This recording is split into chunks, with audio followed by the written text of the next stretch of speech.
우리가 신앙생활을 하다 보면 대적으로 인해서 괴로움을 느낄 때가 있습니다. 예수를 믿기 때문에 박해받는 경우도 있고, 예수님께서 원하시는 삶을 살았더니 세상이 우리를 박해하고 또 유혹하고 있는 것들이 너무나 많죠.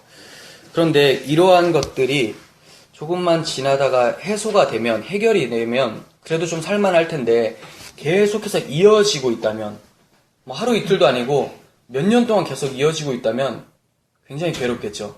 그리고 낙심이 될 때가 있습니다. 그럴 때 우리가 어떻게 이겨낼 수 있을까? 어떻게 하면 낙심하지 않고 하나님께서 원하시는 신앙생활을 할 수 있을까?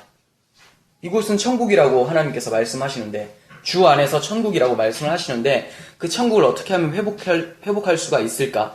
여기에 대한 대답을 시편 13편이 해주고 있다고 볼 수가 있습니다. 시편 13편은 배경이 그렇습니다. 다윗이 사울이나 압살롬 또는 다른 대적들에게 쫓기는 상황으로 보여져요. 근데 쫓겨도 너무 오랫동안 쫓기고 있는 모습이에요. 본문에 원수나 대적, 그리고 어느 때까지입니까? 이렇게 자주 반복하는 것을 보아서 대적에게 쫓기는데 이 쫓김이 하루 이틀이 아니다. 굉장히 괴롭고 긴 시간이었다는 것을 알 수가 있어요. 그래서 이 시편에 대해서 좀 알아볼 텐데, 먼저 구조를 말씀드리겠습니다. 구조가 쉽습니다. 3등분으로 하면 2절씩 끊어지게 되겠죠?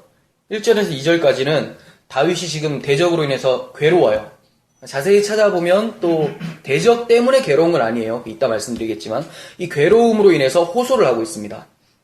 그리고 3절에서 4절 도우심, 하나님의 도우심에 대해서 간구를 하는 모습이 나타나고, 하나님께 간구했으니까 어떤 모습이 나타날까요? 5절에서 6절까지 구원의 확신이 생기는 모습을 발견해요. 대부분 시편은 참 해피엔딩으로 마치게 되죠. 네, 그 힘이 바로 기도죠. 왜 해피엔딩으로 마칠까요? 이렇게 궁금해할 필요가 없습니다. 다윗이 이 시편 자체가 찬송이고 기도고 예배이기 때문에 하나님께 괴로운 상황을 얘기하다가 이미 응답을 받아버리는 경우가 대다수죠. 그러니까 우리는 그 기도의 필요성, 예배의 필요성, 찬송의 필요성을 다시 한번 깊게 생각하게 됩니다. 1절을 보시면 여호와여 어느 때까지입니까? 나를 영원히 잊으셨습니까? 주의 얼굴을 나에게서 어느 때까지 숨기겠습니까? 이렇게 다윗이 호소를 하고 있어요. 하나님의 얼굴이 숨겨진 것 같고 자신을 영원히 잊은 것 같다고 얘기를 하고 있습니다. 신앙생활하면서 이런 경우 없으세요? 하나님은 분명히 살아계시다고 믿고 있는데 그 살아계신 하나님이 죽은 것처럼 느껴질 때 말이 안 되잖아요. 하나님이 어떻게 죽을까? 내가 죽었으면 죽었지. 바른 말이죠. 하나님이 안 느껴지는 것은 내가 죽은 거죠. 뭐가 죽었겠습니까? 영혼이 지금 영혼의 눈이 감겨있는 상태예요. 이렇게 괴로운 상황이 있습니다. 욥도 시련 중에 이러한 괴로움으로 탄식한 적이 있어요. 구약의 욥이라는 인물은 아마 성경 전체를 통틀어서 가장 고난이 심했던 사람으로 볼 수가 있죠. 이 사람도 괴로워서 얘기를 하게 됩니다. 욥기 23장 3절 보시면 내가 어찌하면 하나님을 발견하고 그의 처소에 나아가랴.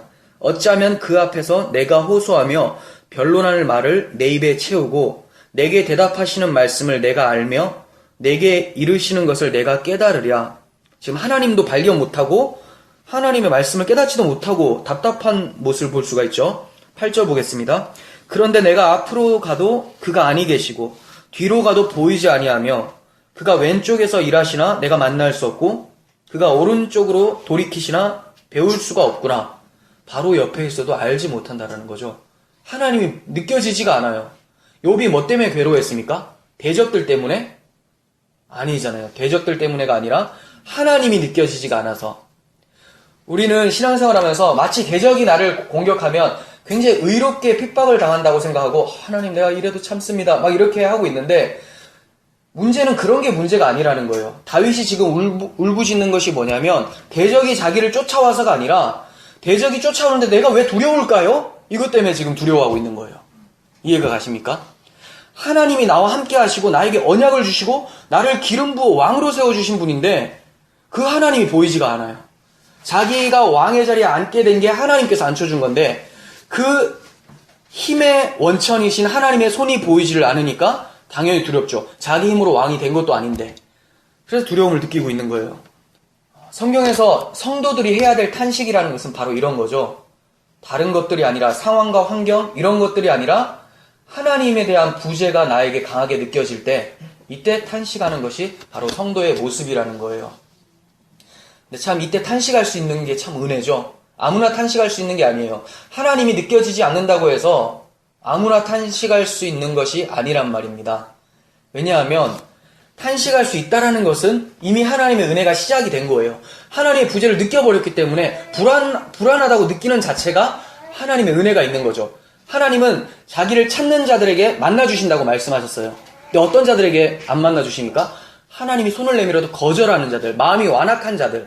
근데 다윗과 같은 경우, 욥과 같은 경우는 이미 하나님의 은혜를 간절히 구하고 있는 상태예요. 불안에 떨지만 하나님이 없으면 내가 살 수가 없습니다. 이것을 느끼고 있었죠. 사도 바울에게도 이러한 시련이 있었어요. 어떤 시련이었습니까? 고린도서 1장 8절에서 9절.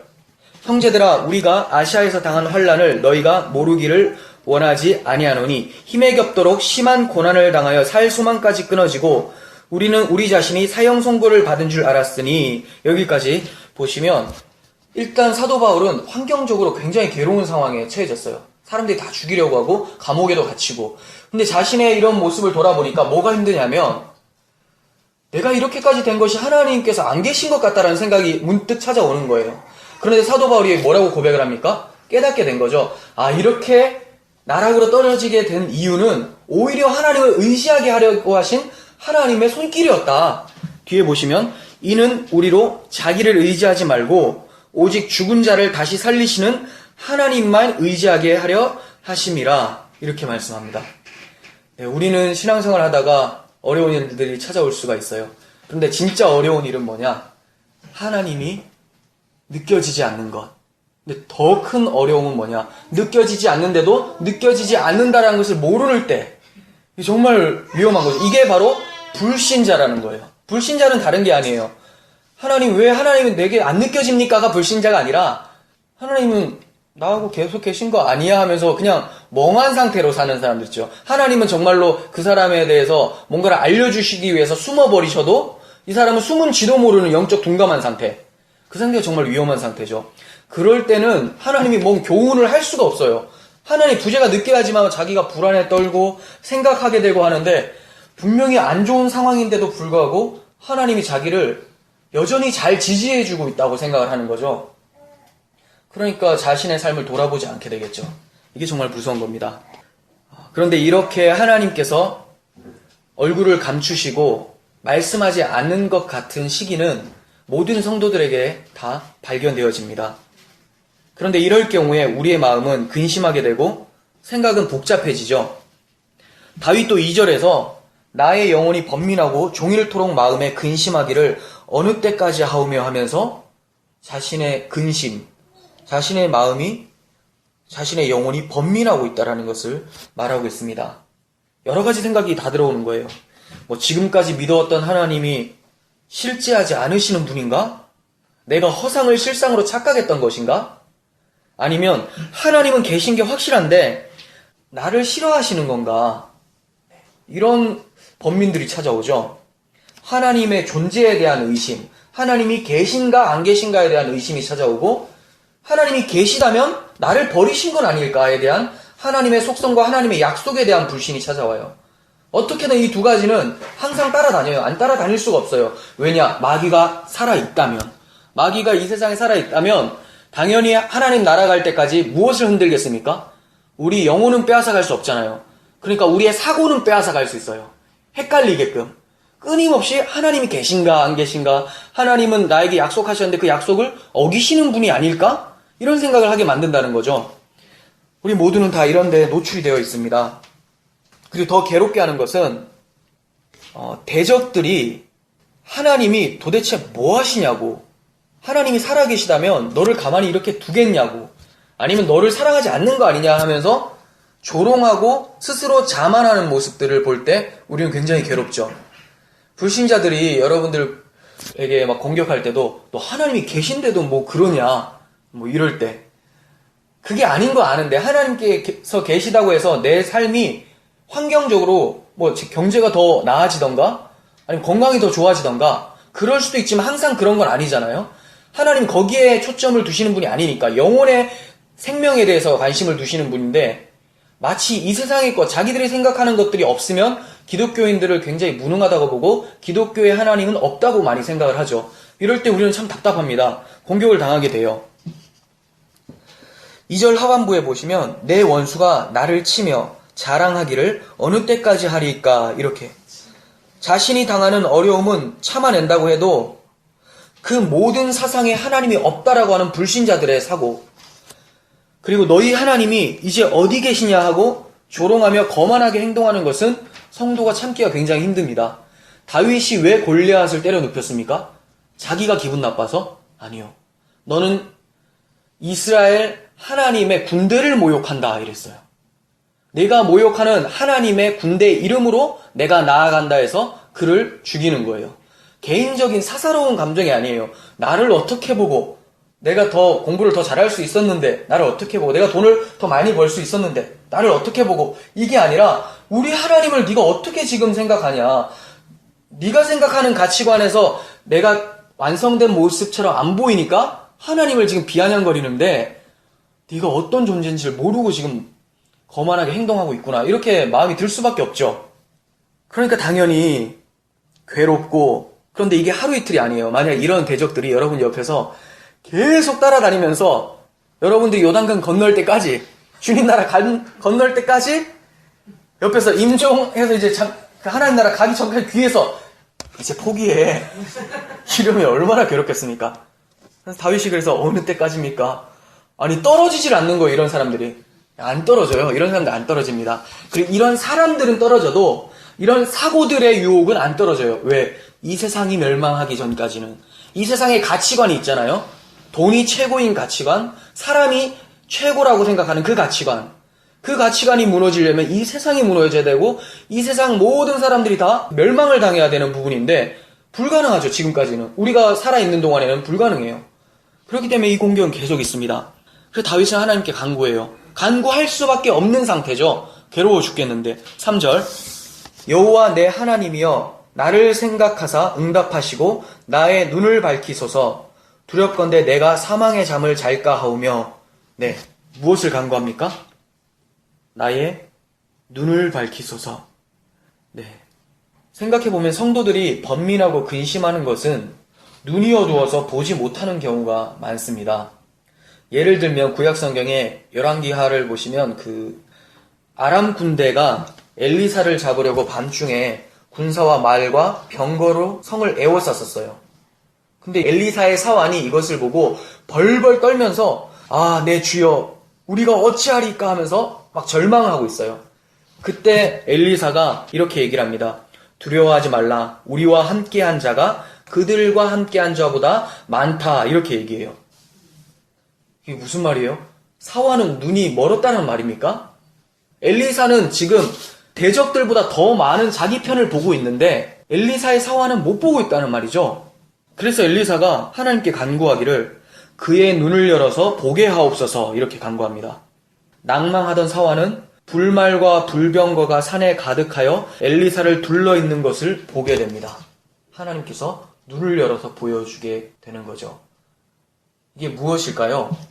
우리가 굉장히 어려운 상황들, 나를 박해하고 고난에 밀어넣는 그런 대적들이 많다 하더라도 그거보다 더 많은 하나님의 군대, 하나님의 천사들이 우리를 보호하고 있다는 것을 우리는 믿음의 눈으로 볼 수 있어야 되는데 보지 못하는 경우가 많은 거죠.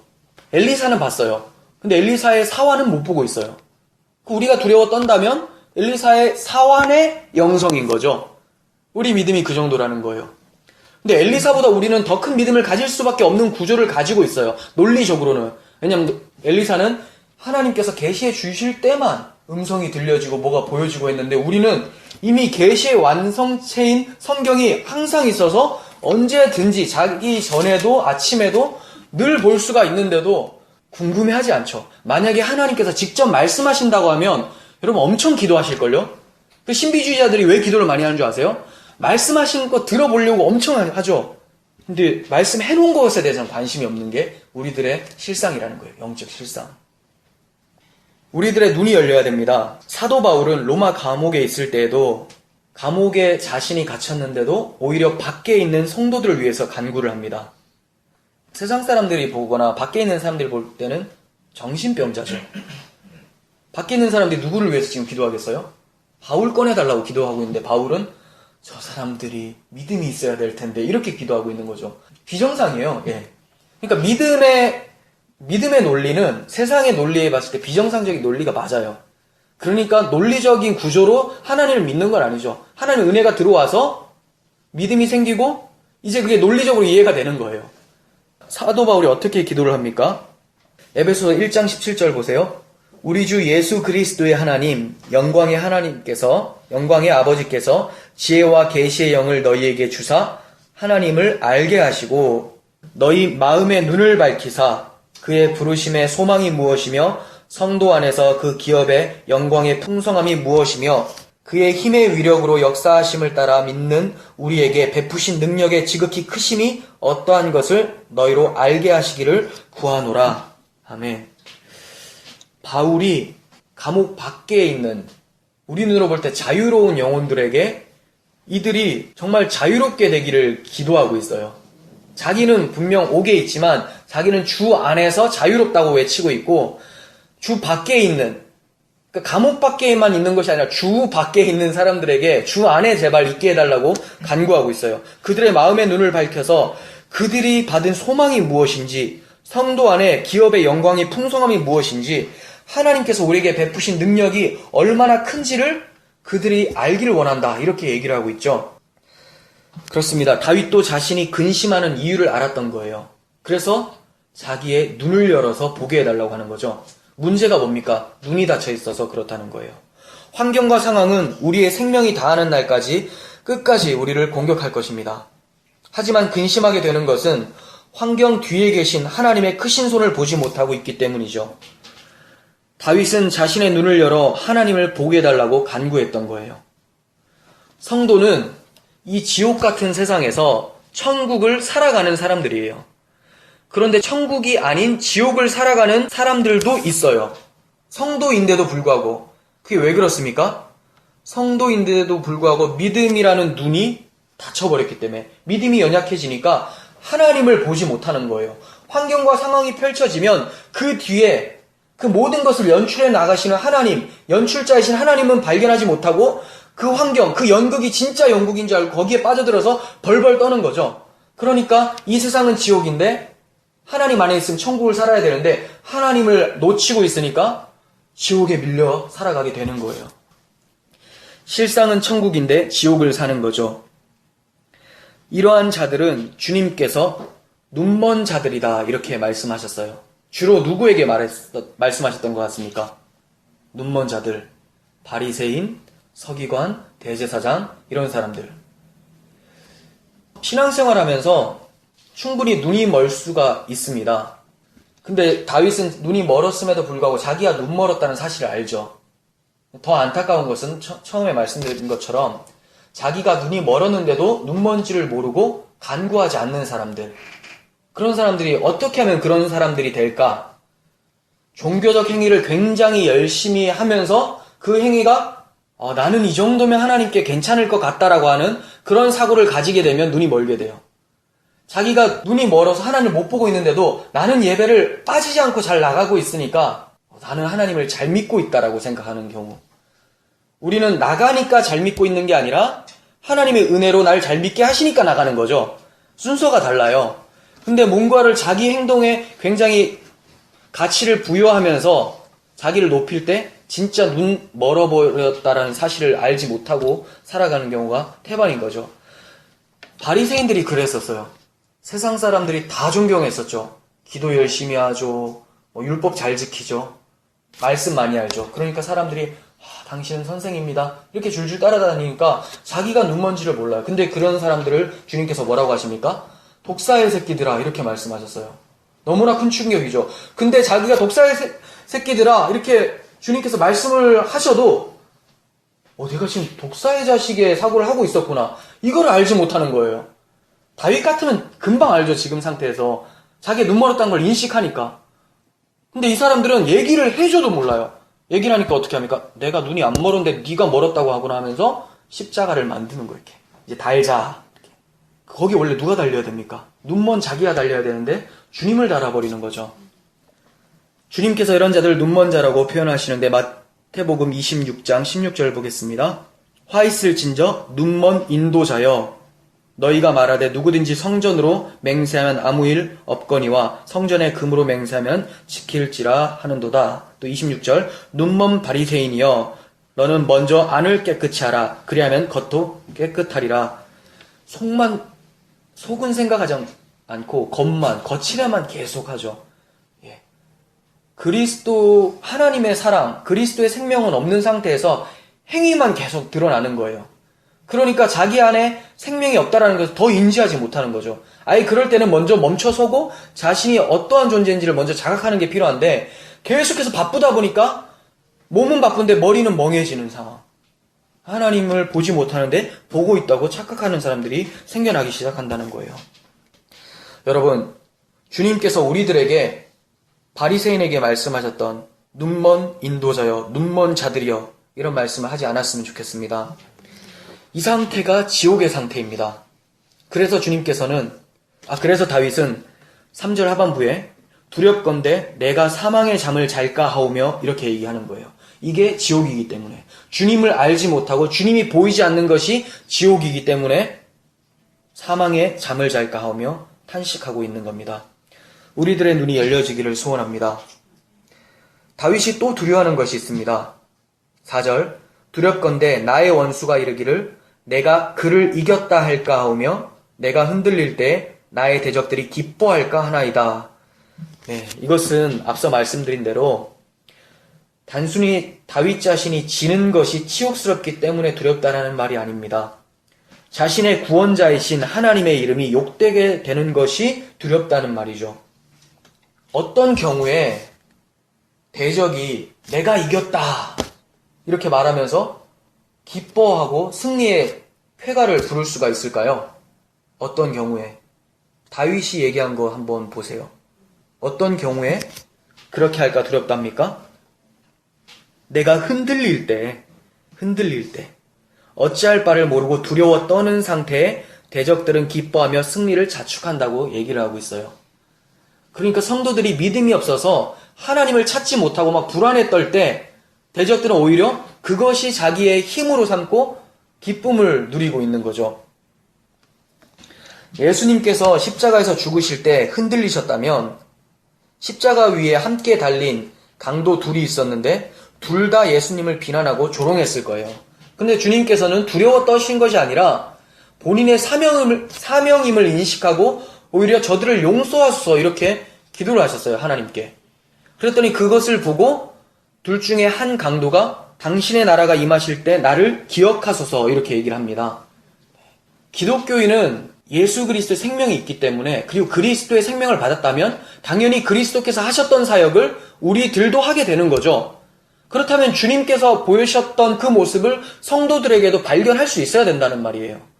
어떠한 어려운 가운데 있을지라도 그리고 공격과 환난을 통해서 나의 믿음을 넘어뜨리려고 할지라도 그때 주님께서 담대하셨던 것처럼 하나님께 기도하면서 오히려 저들을 용서해 주세요라고 기도할 때 여러분들을 대적하거나 여러분들을 조롱하는 사람들이 그 기도 소리를 들었다면 섬뜩하지 않겠습니까? 이 사람 뭐지? 내가 지금 공격하고 조롱하고 있는데 나를 용서해달라고? 그거 쉽지 않아요. 그것까지 무시하는 건 쉽지가 않습니다. 여러분 무엇이 두렵습니까? 어려운 환경과 상황입니까? 그게 아니죠. 고난이 두려운 것이 아니라 고난 중에 하나님의 얼굴을 찾지 못하는 것이 두려운 것입니다. 그리고 하나님의 얼굴을 찾지 못하여 흔들리는 우리의 모습들을 대적들이 발견할 때 하나님의 이름이 욕되기 때문에 두려운 거죠. 여러분, 우리가 흔들릴 때 하나님의 이름이 욕되게 된다는 사실을 기억했으면 좋겠습니다. 그렇다면 흔들리지 않으려면 하나님의 이름이 욕되지 않으려면 무엇을 회복해야 될까요? 무엇을 회복해야 될까요? 눈이 열리는 거죠. 다윗이 그걸 간구했잖아요. 눈이 열린다라는 것은 하나님의 얼굴을 다시 찾는다는 말이죠. 이것을 다윗은 5절에서 다른 말로 표현을 하고 있습니다. 다른 표현인데 나는 오직 주의 사랑을 의지하여 싸우니 나의 마음은 주의 구원을 기뻐하리이다. 네, 하나님의 사랑입니다. 요동하지 않는 비결은 하나님의 사랑이 얼마나 큰지 내가 느껴질 때, 그렇다면 요동하지 않겠죠. 눈이 닫혔다라는 것은, 영안이 닫혔다라는 말은 하나님의 속성과 하나님의 약속을 잊은 채로 사는 거예요. 이스라엘 역사 속에서 하나님의 사랑을 잊었을 때 나타났던 공통점들이 있었어요. 그게 바로 우상숭배, 타락이었어요. 그래서 출애굽 광야 40년 여정 후에 가나안 땅에 도착하자마자 여호수아가 두 가지를 행하라고 합니다. 유월절을 지키라고 하고 할례를 하라고 합니다. 할례 아시죠? 남성의 포피를 잘라내는 의식인데 하나님의 택한 백성이라는 징표예요. 그러니까 유월절은 뭐였어요? 유월절 어린 양의 피, 애굽에서 400년 동안 종살이 할 때 하나님께서 어린 양의 피로 그들을 구출했다라는 것, 그거 잊지 말라는 거죠. 너희들이 종살이 하다가 가나안 땅이라고 하는 천국의 모형에 들어가게 된 것은 너희들의 어떠한 힘이 아니라 하나님의 사랑, 어린 양의 피, 십자가의 보혈이죠. 예수 그리스도를 통해서 나오게 된 것이고, 너희들은 할례를 받은 자들, 즉 하나님의 백성임을 잊지 말라는 거죠.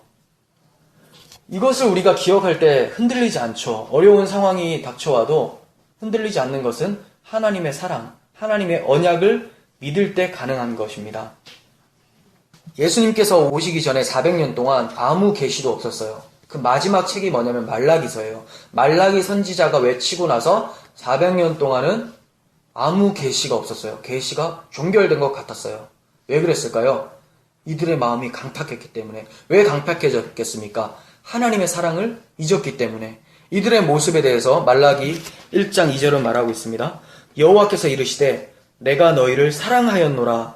하나 너희는 이르기를 주께서 어떻게 우리를 사랑하셨습니까? 하는도다. 너무 답답하죠. 하나님이 사랑한다고 말씀을 하셔도 하나님이 언제 우리를 사랑했습니까? 이렇게 얘기를 하죠. 이게 눈이 닫힌 거예요. 이게 하나님의 사랑을 모른다라는 것 자체가 눈이 닫혔다라는 거죠.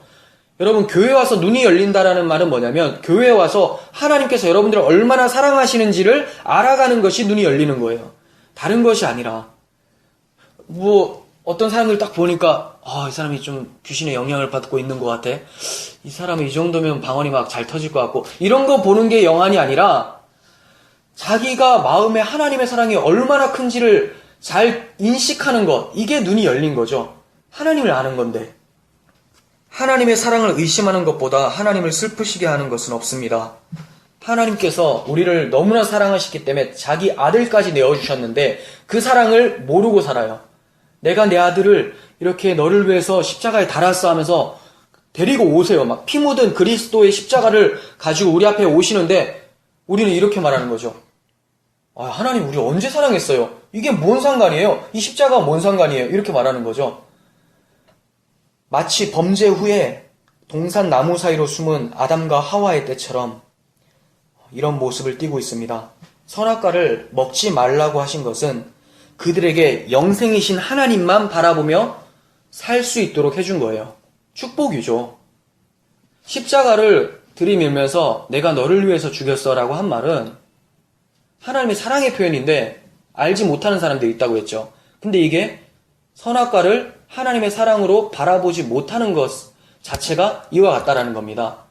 하나님께서는 네가 스스로 왕이 되는 것이 아니라 절대적으로 생명인 나를 통해서 그 생명을 누릴 수 있다. 그러니까 이 생명 가운데 거하라라고 주신 것이 선악과 먹지 말라는 사실이에요. 이해가 가세요? 그것을 보면서 자기보다 더 위에 하나님이 계시다라는 것을 인식할 수 있게 되죠. 그러니까 당연히 하나님 감사합니다. 선악과를 볼 때마다 감사하다고 느껴야 되는데 이 사람들의 눈이 얼마나 왜곡되어 있는지 어떻게 봅니까? 왜 저건 먹지 말라고 하지? 하면서 오히려 화를 내요.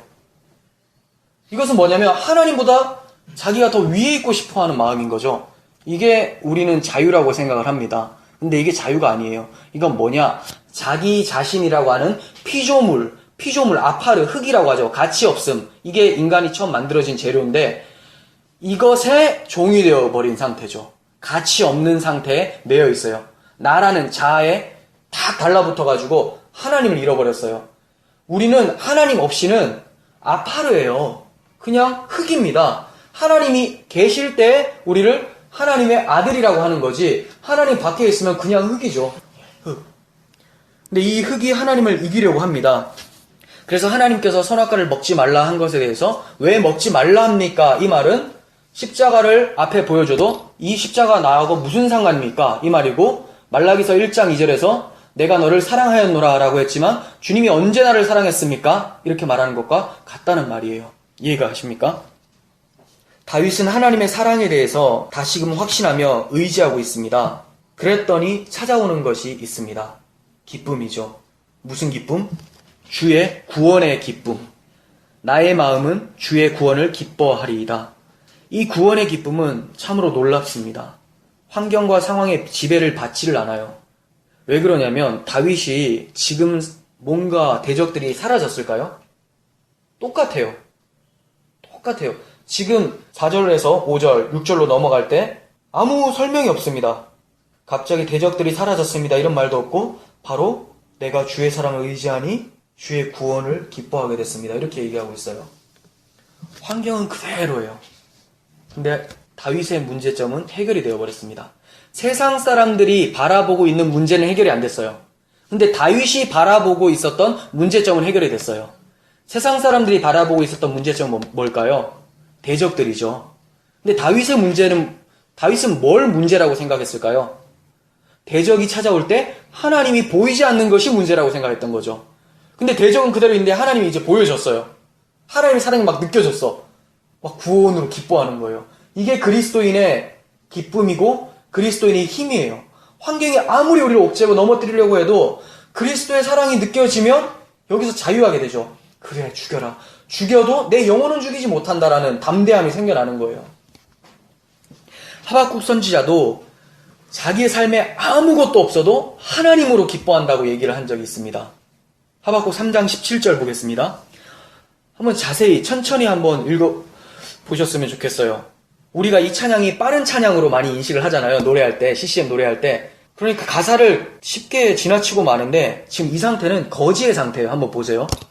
비록 무화과 나무가 무성하지 못하며 포도나무에 열매가 없으며 감람나무에 소출이 없으며 밭에 먹을 것이 없으며 우리의 양이 없으며 외양간에 소가 없을지라도 내가 빈 털털이 거지고 이 세상에서 나고자 같을지라도, 이 말이죠. 사도 바울이 말했었던 세상의 만물의 찌꺼기처럼 되었다라고 했었던 그 상태. 근데 뭐라고 합니까? 그럴지라도 나는 여호와로 말미암아 즐거워하며 나의 구원의 하나님으로 말미암아 기뻐하리로다. 아멘. 여러분, 이러한 기쁨 맛보고 싶지 않습니까? 저도 이렇게 설교를 하지만 이 기쁨이 잘 찾아오지를 않아요. 이게 우리의 딜레마죠. 왜 그럴 것 같습니까? 저는 교만이 문제라고 생각이 됩니다. 하나님 앞에 간절하게 부르짖고 하나님의 은혜를 간절히 바라는 이 마음이 사라지고 있는 것이 우리의 문제라는 거죠. 교만함이라는 것은 다른 것이 아니에요. 내가 하나님을 이길 수 있다? 이런 거 아니더라도 하나님께 기도하지 않는 것 자체, 하나님의 은혜를 바라보지 않는 것 자체, 여기 나왔을 때 하나님 나 잘 나왔죠? 라고 하는 그 상태, 하나님께서 이끌어서 나왔다라는 고백을 하는 것이 아니라 하나님이 나에게 힘을 주지 않으면 손가락 하나도 들기 어려운 사람입니다. 이렇게 고백하지 않는 상태, 모든 것이 교만의 상태예요. 이런 자들에게는 구원의 감격이 있을 수가 없죠. 저도 회복되어야 되고 여러분들도 회복되어야 됩니까? 여러분들의 상태는 저보다 더 기쁨 가운데 사시는 분이 있을 수 있으니까 우리 모두가 하나님 앞에 겸손했으면 좋겠습니다. 여호와여 어느 때까지입니까? 라고 호소했었던 13편은 내가 여호와를 찬송하리니 이는 주께서 내게 은덕을 베푸심이로다 하며 찬송으로 끝맺고 있습니다. 찬송으로 끝맺는 비결이 뭡니까? 딴 거 없어요. 아무 설명이 없죠. 그냥 시편 13편이에요. 그게 비결입니다. 시편, 찬송, 기도입니다. 세상이 문제라고 생각하는 다윗의 문제는 해결되지 않았습니다. 환경은 그대로입니다. 하지만 다윗이 생각하는 문제는 해결이 됐습니다. 여러분들도 이게 참 문제다라고 하는 것을 한번 생각해 보세요. 그게 정말 다윗이 문제 삼았던 그 문제인가? 아니면 세상 사람들이 생각하는 그 문제인가? 다윗이 생각하는 문제여야 되겠죠. 하나님 주의 얼굴을 보여주시옵소서. 내 눈을 열어주시옵소서. 하나님이 열어주신 눈으로 볼 때 환경은 그 위에 계신 하나님을 목도할 수 있기에 구원의 기쁨으로 찬송할 수 있게 되는 것입니다. 우리가 계시록을 배우고 있어요. 계시록 2장 3장에 보면 치열하게 전투하는 지상교회, 지금 밝은빛 교회와 같은 이 땅의 교회가 나타나죠. 이 땅의 교회의 현실을 보면 막막해요. 그래서 그냥 넘어질 수밖에 없을 것 같아요. 그런데 3장 이후에 하나님께서 바로 뭘 보여주십니까? 하늘을 열어서 천상의 보좌에 앉으신 어린 양 예수 그리스도와 우리들의 실체를 보여주시잖아요. 우리는 이 시간 속에 살고 있기 때문에 당연히 이 세상에서 이 시간 속에 있기 때문에 괴로움과 박해 속에서 이걸 다 경험하기 때문에 힘들 수밖에 없습니다. 그렇지만 원래 우리의 영혼은 뭐하고 있다고 합니까? 그리스도 안에서 안식하고 있다고 얘기를 하고 있어요. 그러니까 여러분들을 절대로 해할 수가 없고 마귀가 여러분들을 지옥에 끌어내릴 수가 없다는 것을 말하고 있죠. 이것을 어떻게 할 때 가능하냐? 요한계시록 4장을 볼 때 다윗의 표현대로라면 주님께서 우리의 눈을 열어서 주의 사랑을 의지하게 하신 그 상태일 때만 가능하다라는 거예요. 정리하면서 생각해 보겠습니다. 그렇다면 다윗이 찬송한 주께서 베푸신 은덕이란 무엇일까요? 주님께서 우리에게 어떠한 은혜를 베풀어 주셨습니까? 눈이 열려짐을 통해서 보게 된 하나님의 사랑이죠. 그 사랑이 무엇입니까? 로마서 5장 8절 우리가 아직 죄인 되었을 때 그리스도께서 우리를 위하여 죽으심으로 하나님께서 우리에 대한 자기의 사랑을 확증하셨느니라. 확실히 증거하셨다는 말이죠. 하나님의 사랑을. 이 사실을 우리가 기억하고 믿고 가슴에 새기고 산다면 우리의 환경이 어려울지라도 담대하게 승리하며 나아갈 수 있을 것입니다. 우리들의 삶 속에서도 다윗과 같이 어려운 일들은 펼쳐질 거예요. 그럴 때 근심하고 흔들리심으로 주의 영광을 가리게 하시는 것이 아니라 십자가에서 베푸시는 은덕을 기억하면서 슬픔이 변해 찬송이 되는 우리 모두의 삶이 되기를 간절히 소원합니다. 기도하겠습니다.